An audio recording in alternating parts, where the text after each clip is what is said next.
Agama ini bukan action. Agama ini bukan kiblat daripada kepura-puraan. Itu yang Al-Quran bilang munafik. Tidak mungkin Allah Subhanahu wa ta'ala itu pencipta datang berpura-pura jadi manusia, kemudian naik jadi manusia lagi. Ini cerita dari mana kalau bukan karena filosofis spekulatif? Jadi agama Kristen itu bukan agama samawi. Agama Kristen itu adalah agama filsafat. Orang bilang, saya ini di Indonesia sudah ribuan saya Islamkan orang Kristen. Ada yang bilang, Ustaz pakai ayat apa kira-kira supaya dia bisa masuk Islam? Siapa yang pakai ayat Al-Quran? Jangankan orang Kristen, sedangkan ente saja kalau imam ayatnya panjang baku di belakang. Ya, Islamkan orang kafir pakai ayatnya dia. Cari kelemahan kitabnya, serang dengan kelemahan kitabnya supaya dia yakin dengan begitu dia masuk Islam baru didik dengan karena Al-Quran itu bukan kitab pembanding. Jadi kalau orang masuk Islam itu dia sebenarnya bukan dia pindah agama. Kalau dia masuk Islam itu mendasarkan pemahaman kepada ayat Al-Quran. Banyak kaum jenius yang masuk Islam karena kebenaran ayat Al-Quran yang kemudian dikomparasikan dengan kemampuan spesialisasi keilmuannya. Dia masuk Islam, landasannya kuat. Karena kalau menunggu orang Islam yang Islam, kan tidak ada program Islamisasi, tidak ada program Indomisasi, supaya lebih jelas. Makanya tidak ada harta yang paling berharga di dunia ini kecuali mendapatkan iman Islam. Itu berat sekali. Bayagurunaka taqallubul lazina kafaru fil bilad mata'un qalil summuhu jahannam wa bi'sal mihad. Janganlah kalian mengikuti kegiatan gaya hidup orang-orang kafir yang ada di sekitar. Sesungguhnya tempat kembali mereka neraka jahanam yang sangat pedih. Kafir ini bebas. Apapun dia lakukan bebas. Dari hal yang terkecil sampai hal yang besar, bebas dia.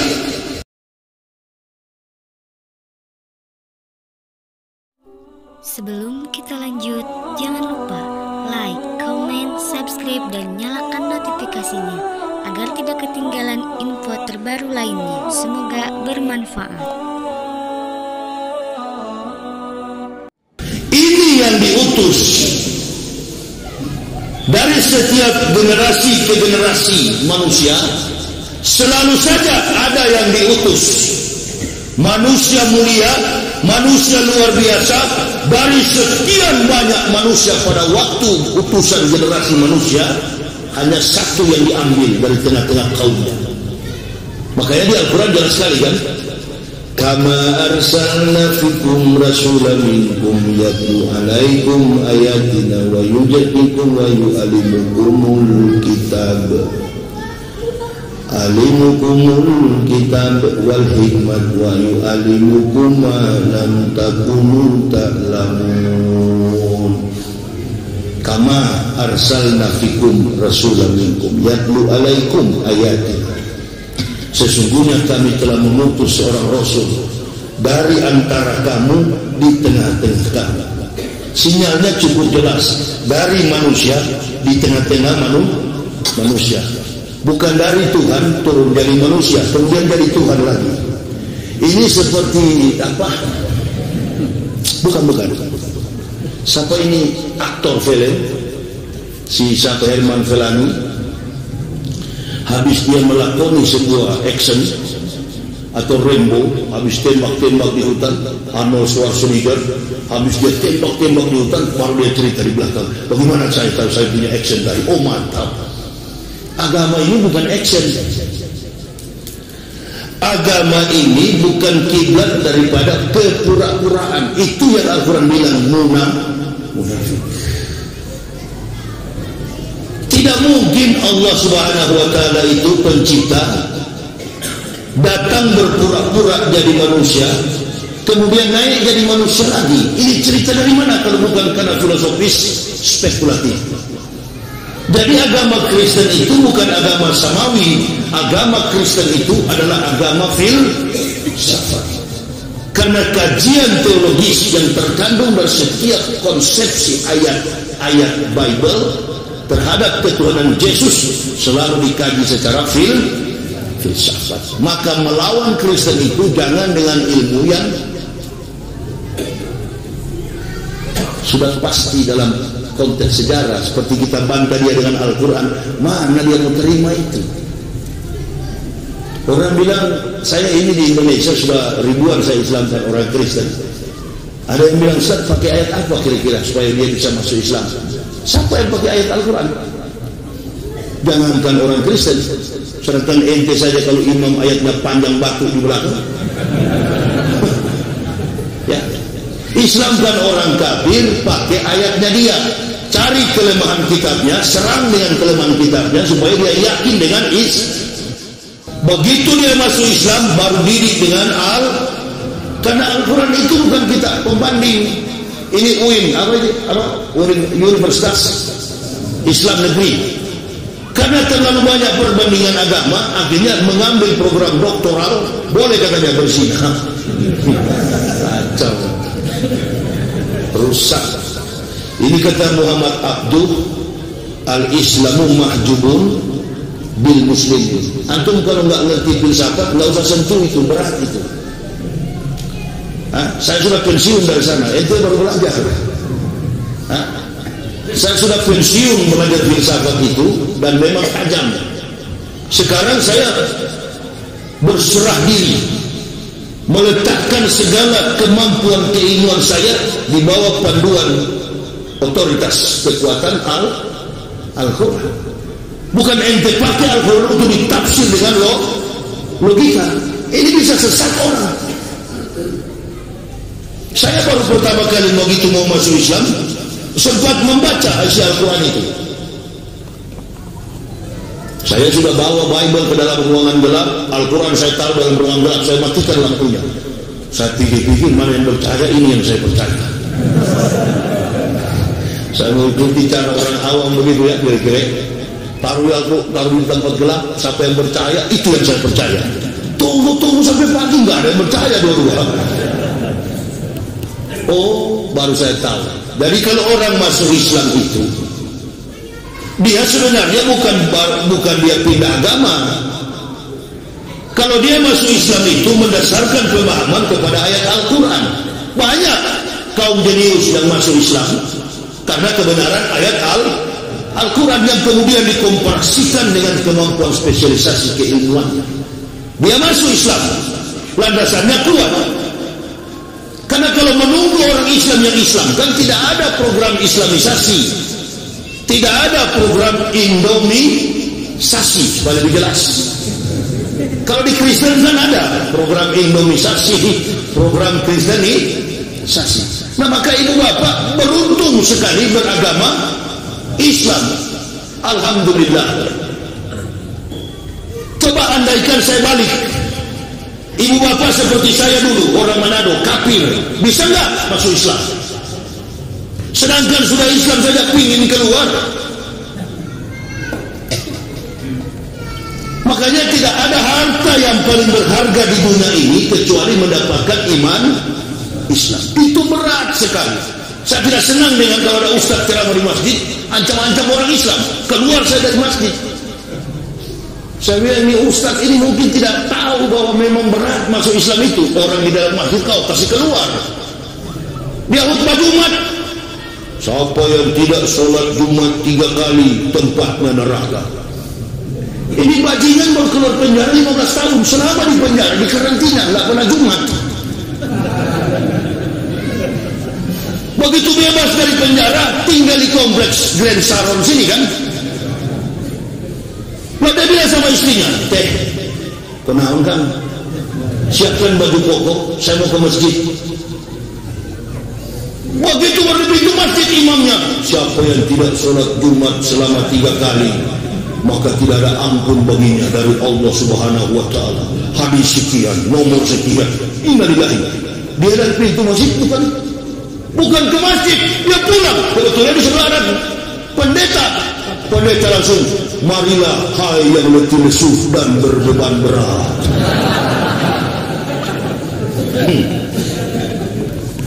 Ini yang ditunggu-tunggu, kata pendeta. Yang begini nih enak dimurtadkan. Maka konsep begini stop. Ajarkanlah iman seorang muslim itu bersyukur senantiasa kepada Allah, karena ada nikmat yang besar yang Allah berikan dalam kehidupan kita, yaitu iman Islam. Berapa banyak motor saya lihat di luar parkir itu, mobil diparkir, rumah bagus-bagus, itu karena antum beragama. Yang 40 orang duduk di tangga istana tadi karena Islam, termasuk Jokowi. Coba kemarin kalau Jokowi calonkan diri namanya Bernardus, Matius, Stefanus, Tetanus, Robertus, Tapikus, bisa nggak kira-kira Jokowi jadi presiden? Nggak bakal ya. Ya iya dong, bukan ya iya dong. Nggak bisa. Karena dia Islam, keberkahan iman Islam. Indonesia katanya diberkati karena Papua kaya, Sunda kaya, Riau kaya, Aceh kaya, Sumatera kaya, apalagi Kalimantan kaya, Sulawesi kaya. Oh, salah konsep itu. Indonesia diberkahi karena mayoritas penduduknya beriman kepada Allah. Contoh begini, Ramadan tahun lalu Metro TV pernah menghitung. Loh, memang betul, ada itu jejak digitalnya. Dia menghitung, katanya dalam 12 bulan 365 hari alias 1 tahun, negara mendapatkan keuntungan dari ibadah umat Islam 200 bahkan lebih 200 miliar. Ketika kaum muslimin dan muslimat mengadakan ibadah umroh, itu baru umroh, belum lagi hitungan kalkulasi matematik dolar Amerika terkait dengan perjuangan jihad fisabilillah, himayatan lil hajj wa sadaqah wa'dah allazi jahada bilai haqqa jihadihi wa badala juhdah. Orang berjihad, berjuang, beribadah, haji, jihad itu haji yang paling tinggi, bukan ngikut ISIS, OSOS, SS. Nggak ada hubungan itu terkait penikaman Wiranto kemarin, nggak ada hubungan dengan Islam itu. Coba kan ngomong di belakang sana kan terganggu saya. Kunci aja kuncinya kan kalau ngomong. Ini bukan radio rusak ini. Inilah yang begini-gini saya malas sekali. Disiplin kita ini disiplin karet memang. Bagaimana kita mendidik umat? Saya dari kafir satu yang saya tidak buat, disiplin. Niat satu yang saya salah, orang saya tuhankan, itu aja kesalahan saya.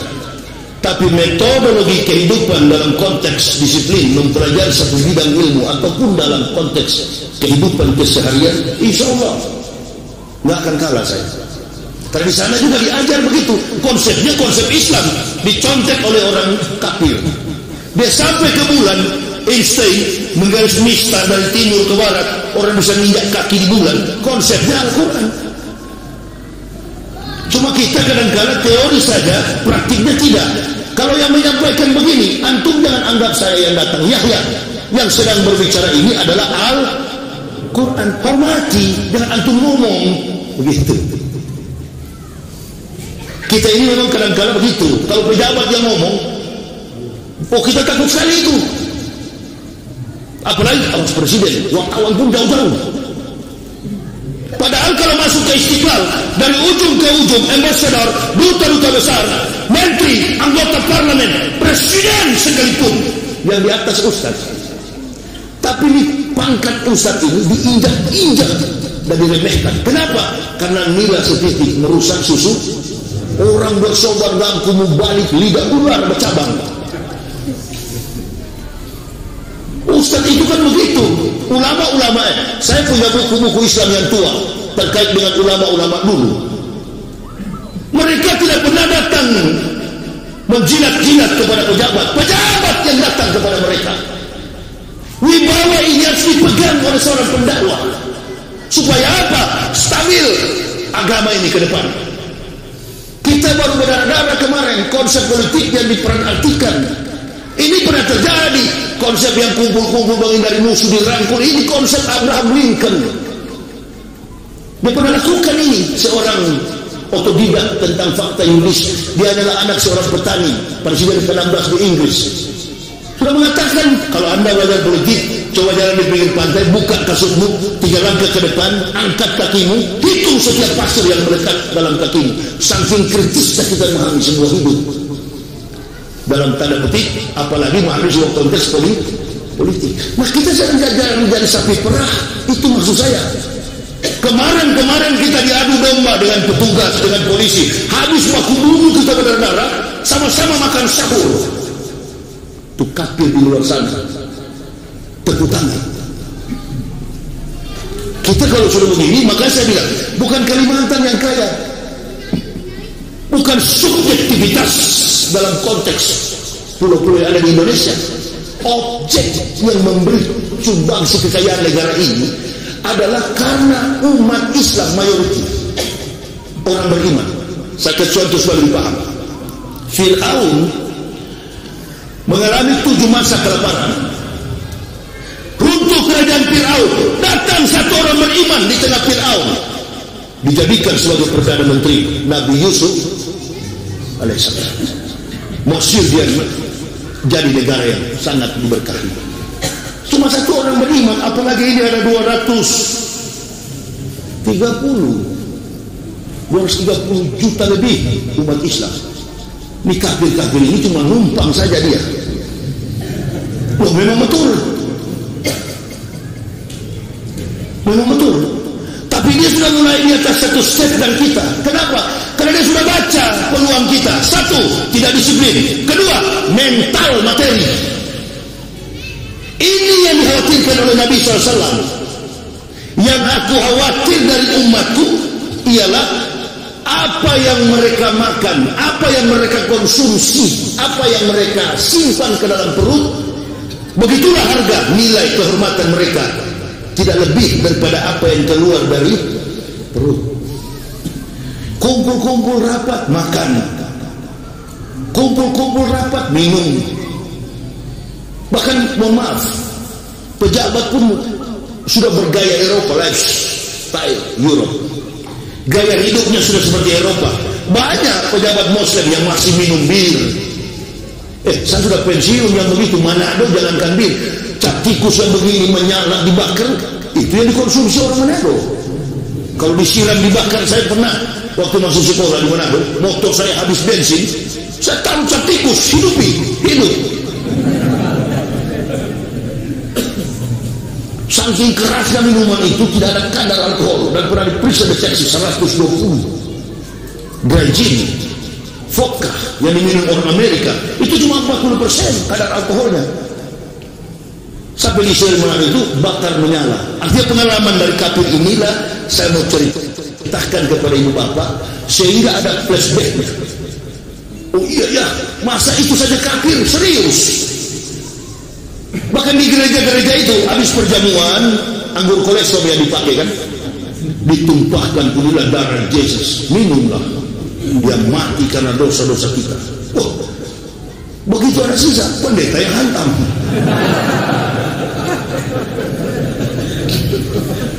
Di Manado itu seperti cuacanya seperti Bandung, bahkan kalau naik ke Tondano atau Mohon itu, kampungnya Rocky Gerung, di atas itu opa-opa yang sudah umur 80 tahun konsumsi cap tikus karena daerah dingin.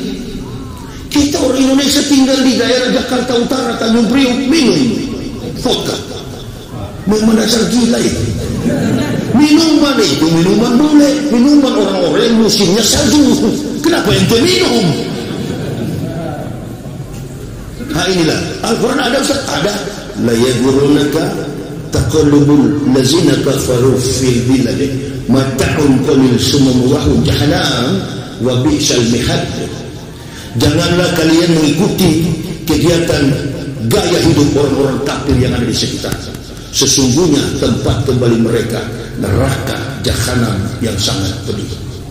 Kafir ini bebas, apapun dia lakukan bebas, dari hal yang terkecil sampai hal yang besar, bebas dia. Termasuk yang saya sering ceramah dan humor itu soal apa itu, pipis, kencing aja dia cuma goyang-goyang, dia tidak cebok. Antum di bandara begitu, kalau laki-laki ada WC, toilet laki-laki, toilet perempuan, laki-laki berdiri itu, lihat aja cepat-cepat dia tidak cebok, sudah kafir pasti. Tapi kalau Muslim dia cari WC yang WC duduk, karena begitu perintah Nabi SAW, duduk biar laki-laki, dibersihkan semuanya, karena dari sedikit saja sisa air seni kita itu, begitu masuk yang kubur, itulah penyebab siksa kubur. Kritis sekali Islam ini. Makanya saya Islamkan orang kafir, saya katakan mereka, you masuk Islam, you convert. Saya tidak bangga Anda masuk Islam. Yang saya bangga Anda mengerti ilmu Islam sehingga ringan untuk mengamalkan. Saudara kita walaupun sudah Muslim dan nenek moyang juga, banyak yang tidak bisa mengamalkan Islam secara kafah. Kenapa? Karena ketinggalan kereta, ketinggalan ilmu. Para Islam ini belajar Al-Quran dihafal untuk diamalkan, bukan jadikan pertandingan kompetisi. Anak-anak saya suruh hafal Al-Quran, tapi saya bilang tidak usah ikut kompetisi ya, simpan aja untuk bekalmu. Bawa di jemaah, Ustaz, kami doakan anak Ustaz supaya jadi Ustaz. Jangan. Kok bilang jangan? Iya jangan, sudah banyak Ustaz di pesantren. Ustaz itu bukan karena bapaknya Ustaz, anaknya Ustaz, bukan. Doakan dia jadi jenderal 4 bintang. Doakan dia jadi diplomat. Doakan dia jadi businessman.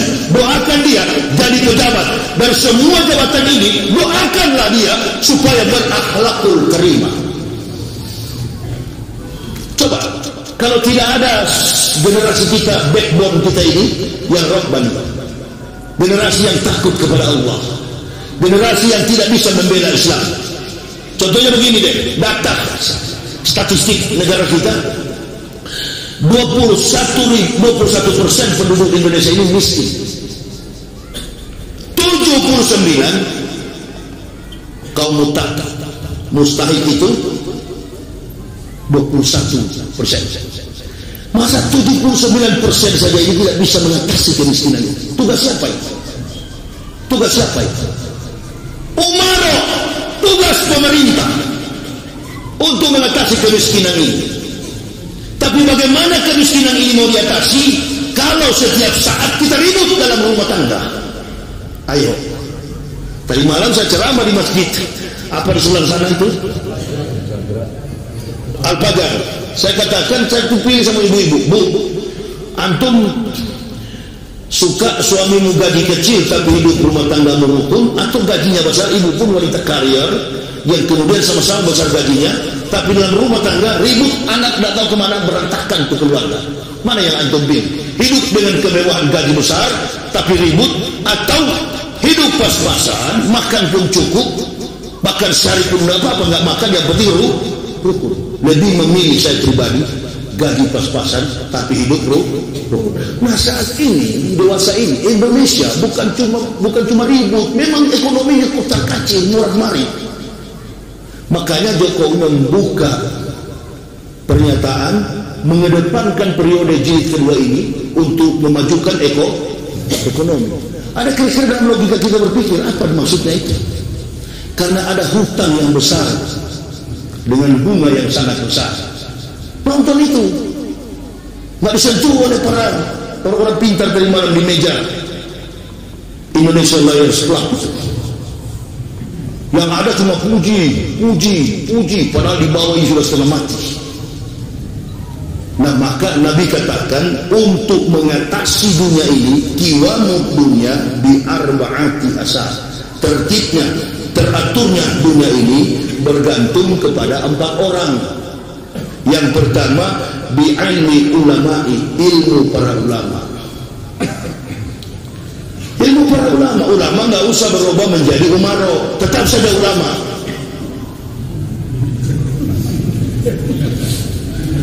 Begitu juga umaro, jangan berubah jadi ulama.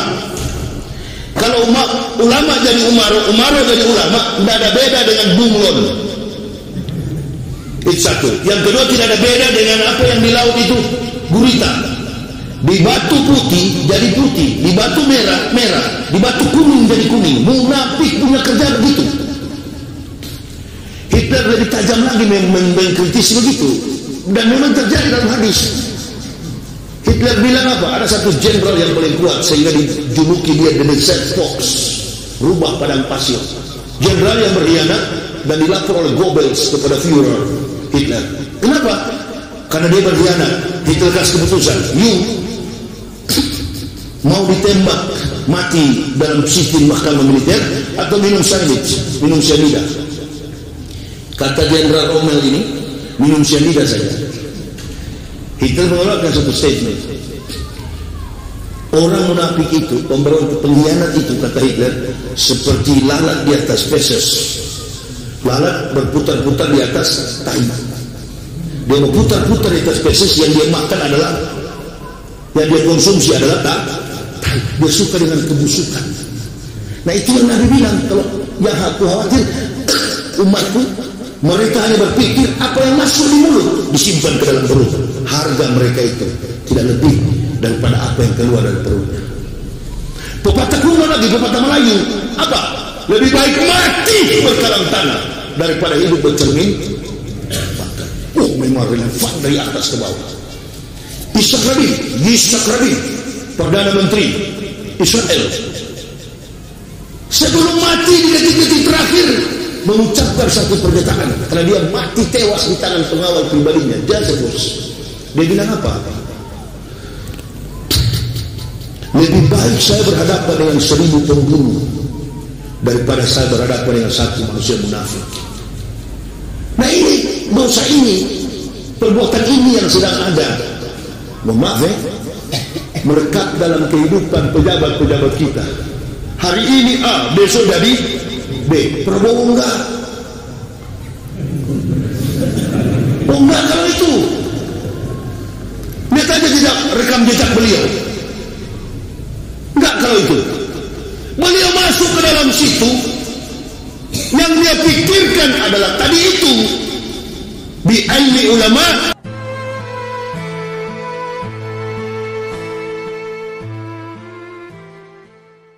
Terima kasih sudah menonton. Ambil positifnya dari ceramah berikut. Silahkan berikan komentar terbaik kalian. Jangan lupa subscribe bagi yang belum, berikan like jika suka, dan bagikan link videonya ke seluruh media sosial yang kalian miliki. Terima kasih. Assalamualaikum warahmatullahi wabarakatuh.